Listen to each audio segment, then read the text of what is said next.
road trip, but one thing, your perimeter defense, as far as the opponent's three-point shooting, has been your defense has been really good. Is there something that you guys have been doing well, or something that you like about that aspect of the game this week? I think, part of it is we're real conscious of it, but the other part is that, you know, may not just be making shots, So I think it's obviously a priority of ours, but I think it's kind of twofold, really. We're trying to get them off the line, and they may not just be shooting the ball well. One thing that Dwayne Casey talked about was how adjusting to the way that they're calling, free throw attempts during shooting attempts, I guess. For example, Kyle Lowry only has 17 free throw attempts in like 10 or 11 games. Do you like the change, I guess, as far as how they're interpreting those shooting fouls? It just seems like there's fewer free throws. Well, I just think the players adjust to the officiating. It's not. I mean, that's been the case, for 72 years. So, I mean, I just think, the game is called a certain way by a certain group of officials, and you just adjust to the way the game is being called. So I don't know if,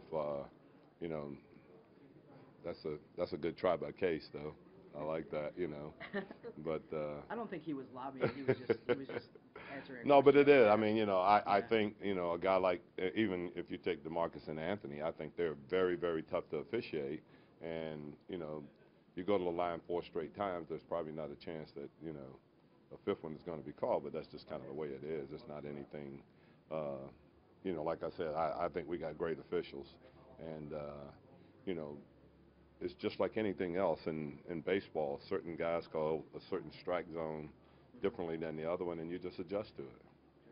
Does how versatile DeMarcus and Anthony both are make it easier from a roster building standpoint, because they do so many different things? You don't necessarily need to surround them. Say, like shooting, they can both shoot. Passing, they can both. Oh, but you need to surround them with shooting. We need to shoot the ball better for sure, and I think we will. But our three-point shooting has been a little bit of a concern, simply because we generate. We're 7th in creating open three-point shots, but we're like 26th in the league in making them. So we have to.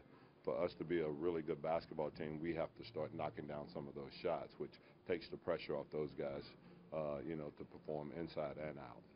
Coach, so many teams building now without a traditional big, but are these guys even traditional bigs in terms of DeMarcus and Anthony? Well, I think they are from the standpoint of where the league is. I mean, you look at, Karl Anthony Towns, and, there's a lot of other, really good players.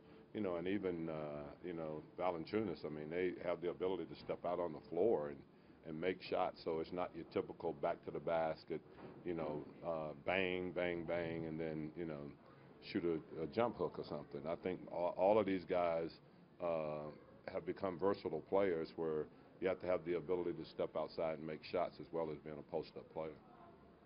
When it comes to turnovers off passes, how much leeway do you give the team? Is it something that you guys have been trying to address? Well, we play an open style of offense, and it's based on reads, really.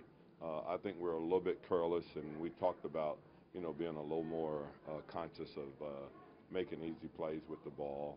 We did a great job the second half of the Indiana game. We had 2 turnovers, and one of those occurred in the last 30 seconds of the game. So I just think that when you play the way we play, there's going to be turnovers that happen.